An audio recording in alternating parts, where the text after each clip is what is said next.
So welcome to your channel study Yatra. तो आज तुम्हारा क्लास 12th का तुम्हारा पहले चैप्टर का पहला लेक्चर है। तो पहले चैप्टर का नाम है इलेक्ट्रिक चार्जेस एंड फील्ड्स। ये चैप्टर बेस होने वाला है सेकंड चैप्टर के लिए। तो अगर हम इस चैप्टर का नाम पढ़ें तो इस चैप्टर का नाम है इलेक्ट्रिक चार्जेस एंड फील्ड्स। तो फील्ड्स एक अलग टॉपिक है। हम आज के लेक्चर में हम पढ़ेंगे इलेक्ट्रिक चार्ज के बारे में। इलेक्ट्रिक चार्ज होता क्या है, हम चार्ज जनरेट कैसे कर सकते हैं, बेसिक प्रॉपर्टीज़ ऑफ चार्ज क्या होती हैं, और थोड़ा सा इंट्रोडक्शन करेंगे कूलम्ब्स लॉ का। ठीक है। अगर हम इसकी वेटेज और डिफ़िकल्टी के बारे में बात करें, मैं इसके लिए एक स्पेसिफिक वीडियो बना चुका हूँ पहले। मैंने उसके ऊपर सारे चैप्टर्स के बारे में डिटेल्स में बात करी है। तो अगर तुमको वो देखना है तो वो भी देख सकते हो, लेकिन फिर भी तुमको बता देता हूँ इस चैप्टर की डिफ़िकल्टी है वो मॉडरेट है। मतलब ज़्यादा टफ चैप्टर नहीं है, पर लेकिन इसकी क्वेश्चन प्रैक्टिस तुमको अच्छी खासी करनी चाहिए, क्योंकि एक ऐसा चैप्टर है जिसमें एक नया टाइप का क्वेश्चन बनाया जा सकता है। सीबीएसई में देखिए 3 से 4 मार्क्स का आता है, जेई में 2 से 3 क्वेश्चन आते हैं और नीट में 2 क्वेश्चन आते हैं। तो चलो इस लेक्चर को शुरू करते हैं और चलो पढ़ाई को बोरिंग नहीं इंटरेस्टिंग बनाते हैं स्टडी यात्रा के साथ। इस चैप्टर को स्टार्ट करने से पहले तुमको एक बेसिक नॉलेज बताना चाहता हूँ कि ना फिज़िक्स की एक फील्ड होती है।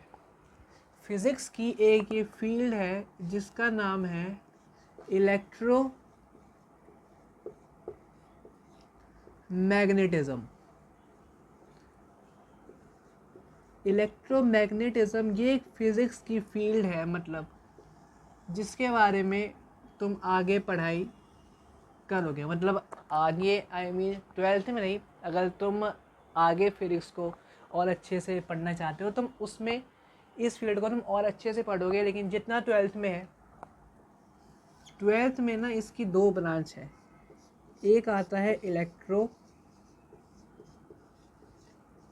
Statics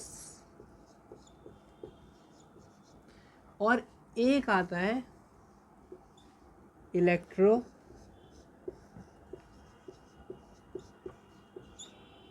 dynamics. अब जैसे कि तुमको नाम से पता चल रहा है, जैसे कि अगर हम लोग पहले का नाम देखें तो उसमें क्या है, इलेक्ट्रो और स्टैटिक्स। स्टैटिक्स से कुछ याद आ रहा है, स्टेबल इक्विलिब्रियम। इसका मतलब ये है कि जो चार्ज जो है ना, चार्ज हमेशा रेस्ट पे रहेगा। और इलेक्ट्रोडायनेमिक्स बिल्कुल इसका अपोजिट हो जाता है। इलेक्ट्रो डायनेमिक्स इसमें क्या कहता है, इसमें कहता है कि चार्ज हमेशा चार्ज मोशन में रहेगा।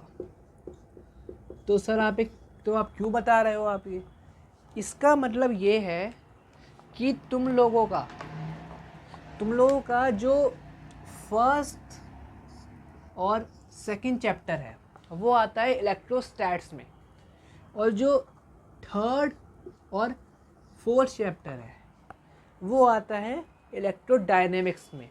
तुम्हारे फोर्थ चैप्टर का नाम ही है मूविंग चार्जेस एंड मैग्नेटिज्म। तो ये बेसिक नॉलेज तुमको होनी चाहिए कि किसको इलेक्ट्रोस्टैट्स कहते हैं और किसको इलेक्ट्रोडायनेमिक्स। तो अब हम लोग इस चैप्टर को शुरू, तो अब हम पढ़ते हैं इलेक्ट्रिक चार्ज के बारे में। सबसे पहले इसकी छोटी सी डिफाइन लिख लेते हैं। ये होता है कि charge is the property which is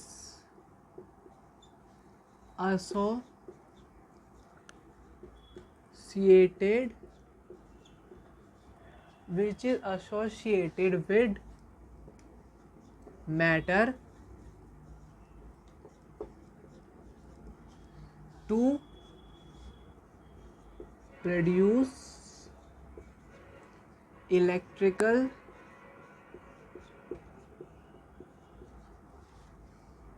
charge and magnetic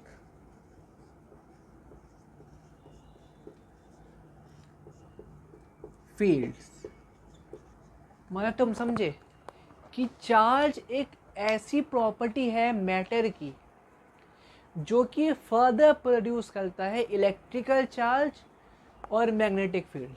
वही मैंने यहाँ पे लिखा है कि charge is a property which is associated with matter to produce electric charge and magnetic field. अभी हमको इलेक्ट्रिक चार्ज के बारे में ही पढ़ना है, मैग्नेटिक फील्ड के बारे में आगे पढ़ेंगे। एक बेसिक सा क्वेश्चन है तुम लोगों से कि चार्ज कितने टाइप के होते हैं। ये शायद से सबको ही पता होगा कि चार्ज दो टाइप के होते हैं, एक पॉजिटिव एक नेगेटिव। तो ये हमने पढ़ा बेसिक चार्ज के बारे में। अब एक बहुत ही एक डिफरेंशिएशन है चार्ज और मास के बीच में, जो कि सीबीएसई में तो ज़्यादा पूछा जाता है, लेकिन जेईई नीट में ना के बराबर मतलब पूछा ही नहीं जाता है। पर लेकिन हाँ, तुम्हें सीबीएसई भी ध्यान में रखना है तो मैं तुम्हें वो डिफरेंशिएशन करा देता हूँ। अब ये काफ़ी एक बेसिक सा डिफरेंशिएशन है चार्ज और मास के बीच में। मतलब ये हम लोग क्लास 9 में पढ़ते हैं, क्लास 8 में पढ़ते हैं। तो एक बार फिर से पढ़ लेते हैं कि चार्ज पॉजिटिव, नेगेटिव और ज़ीरो हो सकता है, लेकिन मास हमेशा पॉजिटिव क्वांटिटी है। कभी तुमने ये बात सुनी है कि उसका मास नेगेटिव में है भाई, या फिर उसका मास -50 kg है? हमेशा मास पॉजिटिव में रहता है। चार्ज में देखें तो चार्ज कभी भी वेलोसिटी और स्पीड पे डिपेंड नहीं करेगी। आप मास को देखें, मास डिपेंड करते हैं वेलोसिटी और स्पीड में। शायद से तुमने पूरी क्लास 11 तुमने यही सब चीज़ें पढ़ी है मास के बारे में, मास और वेलोसिटी स्पीड। ठीक है, चार्ज देखें, चार्ज हमेशा क्वांटाइज रहता है। ये अभी हम इसके ऊपर हम आगे और फर्दर डिस्कशन करेंगे। और मास कभी भी क्वांटाइज नहीं होता। ठीक है, वहाँ पे चार्ज की बात करें, चार्ज हमेशा कंजर्व रहता है और मास कभी भी कंजर्व नहीं रहता। मतलब मास को तुम स्टोर करके रख नहीं सकते, लेकिन चार्ज को हाँ, तुम चार्ज को तुम स्टोर करके रख सकते हो। जो मैंने ये 2 पॉइंट लिखे, ये एक प्रॉपर्टीज़ भी हैं चार्जेस की। वो हम अगला टॉपिक वही है। अगला टॉपिक क्या है? Properties of charge. में से चार्ज की प्रॉपर्टीज़ होती हैं। चार्ज की प्रॉपर्टी ऐसे पहली प्रॉपर्टी हम चार्ज की पढ़ेंगे, वो पढ़ेंगे एडिटिविटी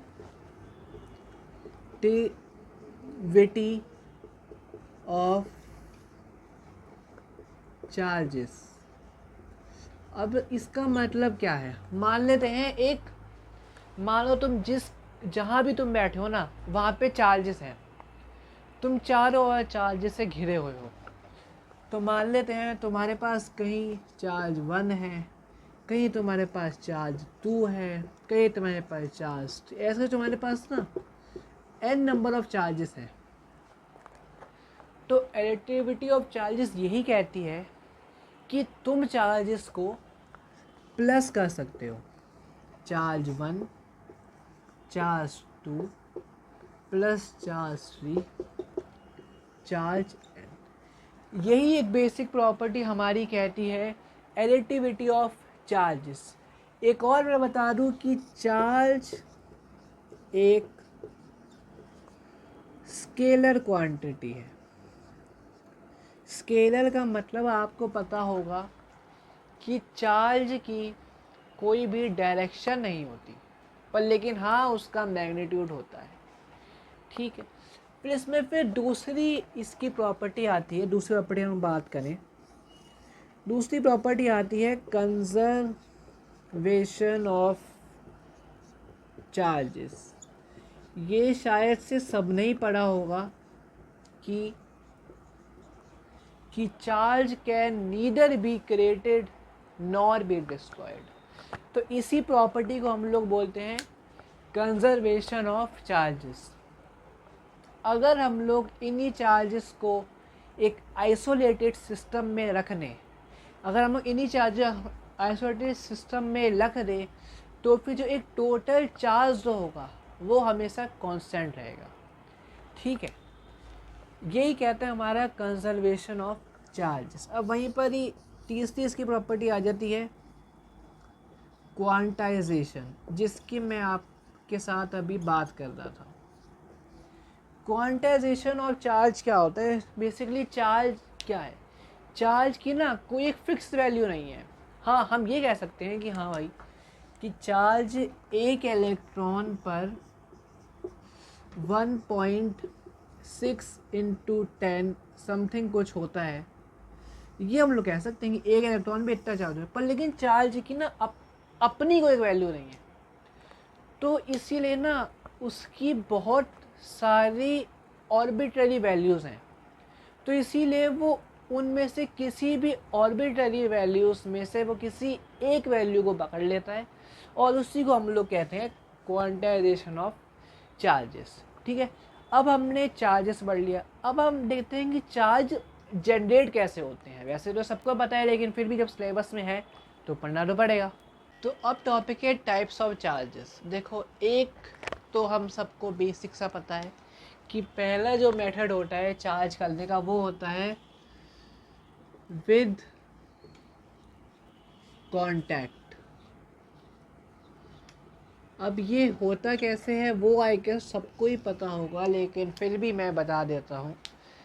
ये ऐसे होता है कि मान लो इधर identical, with contact only identical के लिए काम करता है, ओनली आइडेंटिकल चार्जेस। ठीक है, हम मान लेते हैं कि इधर एक न्यूट्रल चार्ज है, एक न्यूट्रल चार्ज है। ठीक है, और यहाँ पर एक चार्ज है, चार्ज्ड है, तो इसके आसपास हाँ ये चार्ज होएगा सब कुछ, ये चार्ज है ना। क्योंकि अब जब ये इसके कांटेक्ट में आएगा, फिर ये भी क्या बन जाएगा, ये हो जाएगा चार्ज्ड। तो एक मेथड तो ये है कि हम लोग चार्ज कर सकते हैं। अब दूसरा मेथड बहुत इंटरेस्टिंग है।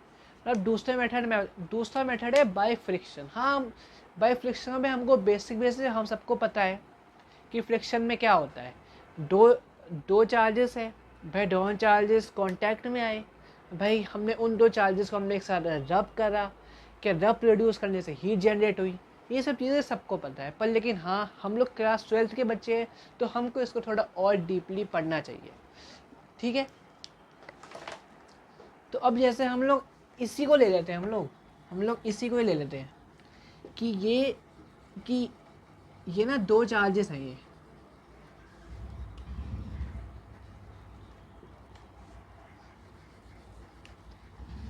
हमारा मेथड भी दूसरा है ये।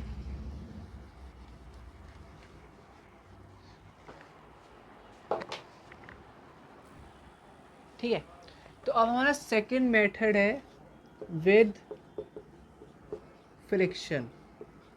अब हमने फ्रिक्शन में हमने एक चीज़ तो देख ली कि हाँ हीट जनरेट होती है ना। जब मैं इनको एक दूसरे में रब करेंगे तो वहाँ हीट जनरेट होगी। अब हीट जनरेट क्या होगी ना, इन दोनों में से कोई एक चार्ज है। मैं ये नहीं कह रहा कि ये पॉजिटिव है, ये नेगेटिव है, ये न्यूट्रल है, अभी ऐसा कुछ नहीं कहा मैंने, बस इतना कहा है कि अगर हीट जनरेट होगी ना तो इसमें से इलेक्ट्रॉन एमिट करेगा, इलेक्ट्रॉन बाहर निकलेगा, और ये हीट भी रिलीज करेगा। और ये वाले इलेक्ट्रॉन और ये वाला सब्सटेंस इलेक्ट्रॉन ऑब्जर्व करेगा और हीट भी एब्जॉर्ब करेगा। अब क्या तुमको पता है कि अगर किसी सब्सटेंस से या किसी मटेरियल से हम लोग इलेक्ट्रॉन निकाल दे तो वो क्या बन जाता है, वो बन जाता है एक पॉजिटिव इलेक्ट्रॉन, और जो लेता है वो बन जाता है एक नेगेटिव इलेक्ट्रॉन। तो इसी की तरीके से ये पॉजिटिव चार्ज और ये नेगेटिव चार्ज, तो इसी तरीके से हम लोग फ्रिक्शन की मदद से भी हम लोग चार्ज जनरेट कर सकते हैं। तो अब हम लोग चलते हैं इस चैप्टर के मेन और काफ़ी इम्पॉर्टेंट टॉपिक के ऊपर, जो है कूलम्स लॉ। और इसके ऊपर क्वेश्चन बनते हैं, बहुत क्वेश्चन बनते हैं, पर लेकिन उससे पहले मैं तुम्हें एक असर्शन रीजनिंग कराना चाहता हूँ जो तुम्हारे सीबीएसई के लिए बहुत ज़रूरी है, मतलब हाँ ज़रूरी है वो। तो इस क्वेश्चन में असर्शन दे रखा है कि electric force applied on electron and proton is same. क्या ये चीज़ सही है? हाँ सही है, क्योंकि इलेक्ट्रॉन प्रोटॉन दोनों एक चार्ज ही तो हैं। तो हाँ, इलेक्ट्रिक फोर्स एक चार्ज के ऊपर लगी हमेशा सेम होगी, तो इसमें कोई दिक्कत नहीं है। And acceleration of electron is 1836 times at that neutron. हाँ ये बात भी सही है, तो बिल्कुल सही है। और हमको यही पता है कि electron is lighter and proton. हाँ ये बात हमको पता है कि हाँ इलेक्ट्रॉन प्रोटॉन से लाइटर होता है। तो ये दोनों सही हैं, ये रीज़न भी सही है और ये असर्शन भी सही है, और ये दोनों एक दूसरे का करेक्ट एक्सप्लेनेशन भी है। तो ये एक इम्पॉर्टेंट क्वेश्चन था, ये इस बार सीबीएसई में आ सकता है। जेईई नीट में मुश्किल है, सीबीएसई में आ सकता है। अब हम लोग पढ़ने वाले हैं इस चैप्टर का सबसे इम्पॉर्टेंट, मतलब सबसे नहीं लेकिन हाँ one of the most important topics है ये। इसके ऊपर क्वेश्चन हर जगह बनते हैं, और इसमें कॉन्सेप्चुअली बनते हैं और न्यूमेरिकली बनते हैं, और हम दोनों को कवर करेंगे। तो कूलम्स लॉ कहता कुछ नहीं है, कहता काफ़ी बेसिक सी चीज़ है। ये कहता है कि अकॉर्डिंग टू दिस लॉ,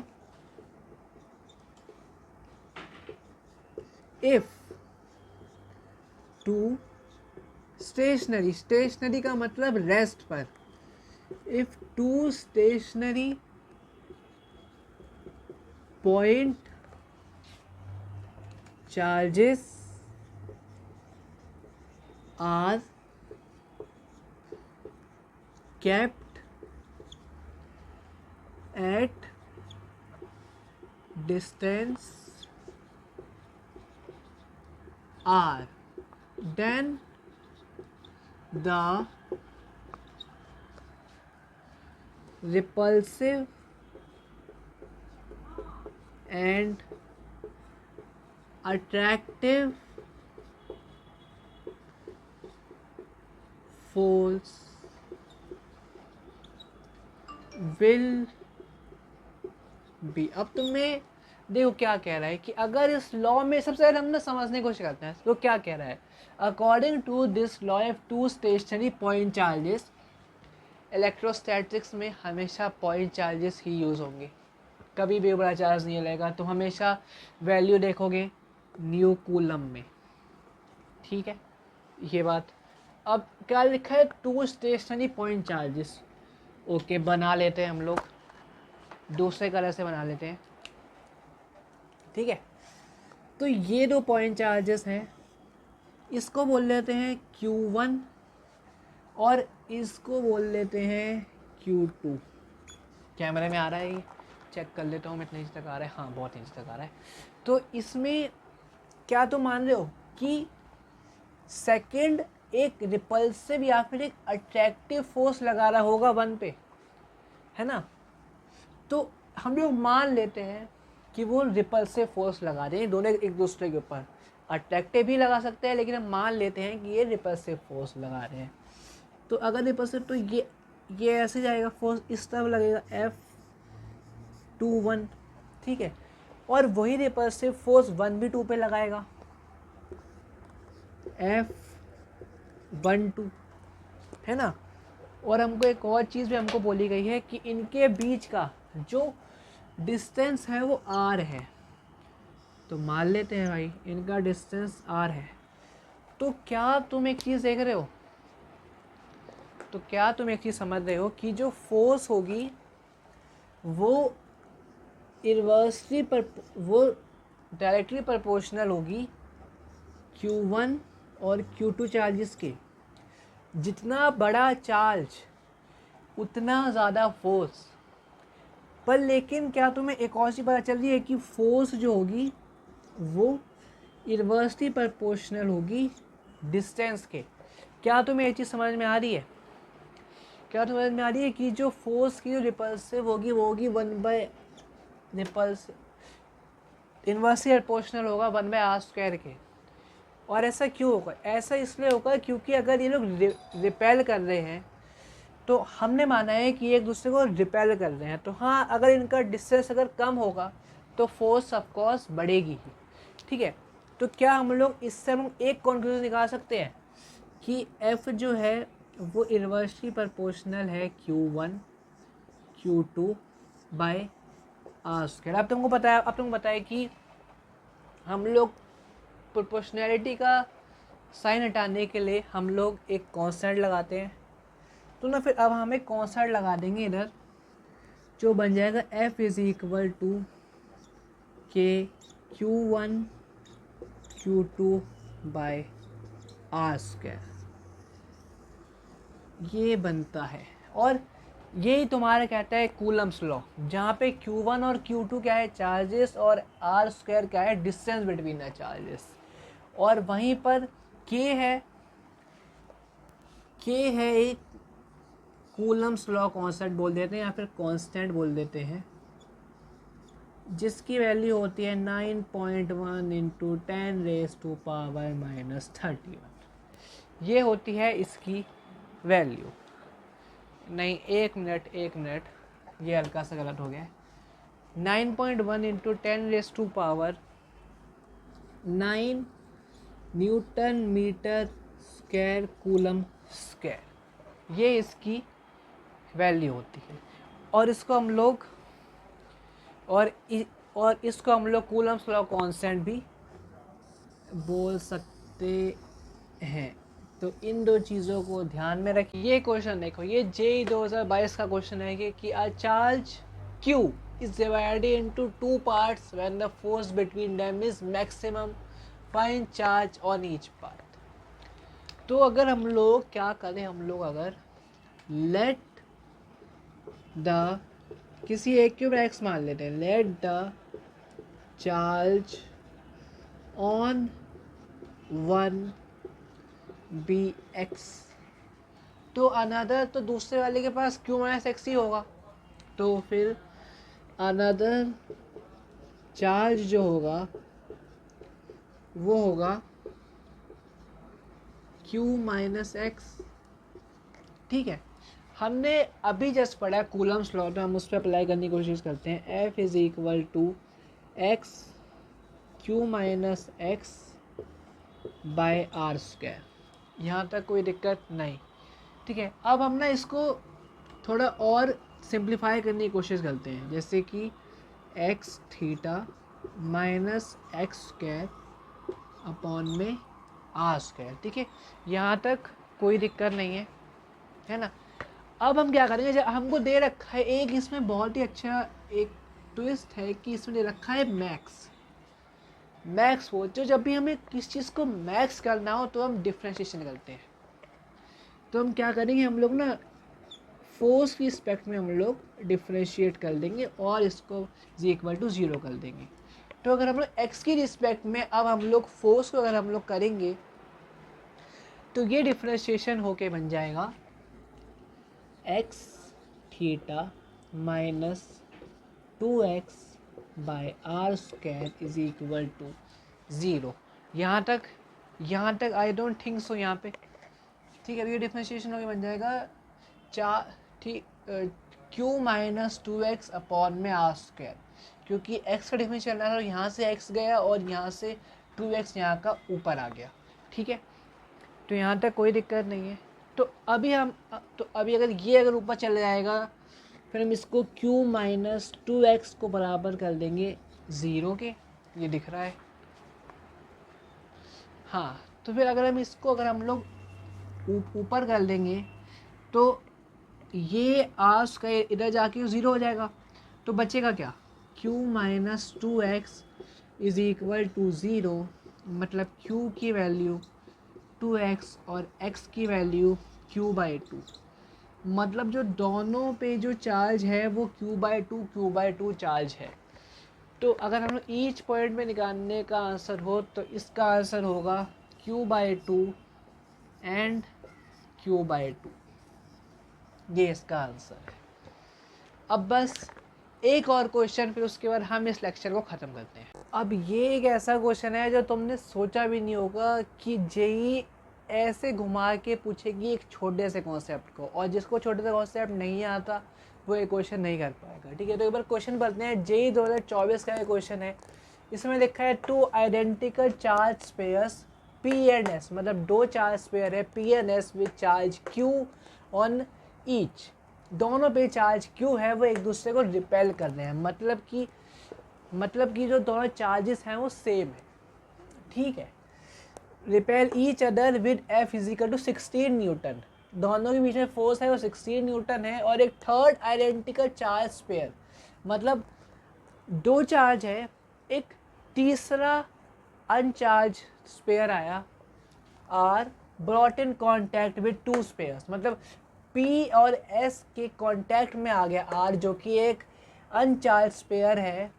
तो वो पूछ रहा है कि new force between P and S क्या होगी। तो सबसे पहले तो इस क्वेश्चन को स्टार्ट करने से पहले हम इसकी अप्रोच देखते हैं। अगर हम इस क्वेश्चन को करने बैठेंगे तो सबसे पहले हमको ये दिख रहा है कि टू आइडेंटिकल चार्ज पेयर्स हैं और वो 16 न्यूटन की फोर्स से हैं और उनके बीच में फोर्स है 16 न्यूटन है। तो सबसे पहले तो हम लोग ये करेंगे ना कि जो फोर्स है 16 है और आइडेंटिकल है तो K Q square by R square. अब आगे क्या कर सकते हैं हम लोग, यहाँ तक तो हमने कर लिया, अब इसके आगे क्या, अब इसके आगे क्या होगा मैं बताता हूँ। तो जैसे कि उसमें एक नया कॉन्सेप्ट यूज़ हो रहा था जो ही था चार्ज रीडिस्ट्रीब्यूशन का, कि मतलब चार्ज फिर जब दो चार्ज जो थे क्यू पी के रिस्पेक्ट में जब क्यू आर आएगा तो चार्ज इक्वली डिस्ट्रीब्यूट हो जाएगा जो हो जाएगा क्यू बाई टू, ठीक है। फिर जब ये वाली जो यूनिट होगी ना, जब ये वाली यूनिट जब स्पेयर एस के कांटेक्ट में आएगी तो फिर भी चार्ज इक्वली डिस्ट्रीब्यूट होगा, कुछ अलग नहीं होगा। तो ये क्यू आया एस की वजह से और ये क्यू बाय टू आया इसकी वजह से, अपॉन में टू क्योंकि इक्वली डिस्ट्रीब्यूट करना है।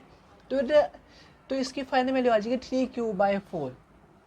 तो अब दोनों की हमको वैल्यूज़ जो नया चार्ज रीडिस्ट्रीब्यूशन के बाद जो है अब हमको उनकी वैल्यूज़ पता है।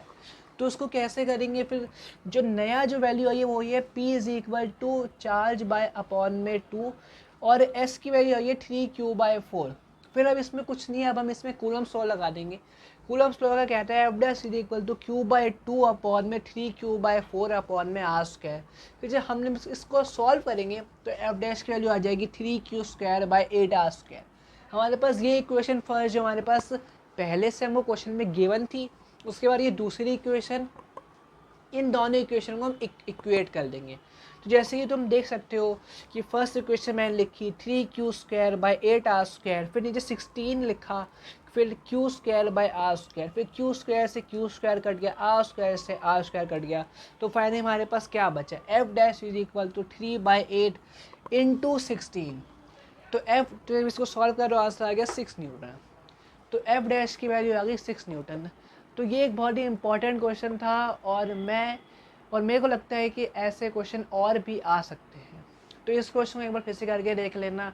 और बाकी बस आज की वीडियो के लिए इतना ही। कल हम लोग एक इम्पॉर्टेंट टॉपिक पढ़ेंगे भाई जो है रिलेटिविटी के ऊपर, और वो तुम्हारे लिए एक नया टॉपिक भी होने वाला है। तो तब तक के लिए पढ़ते रहिए, बाय बाय।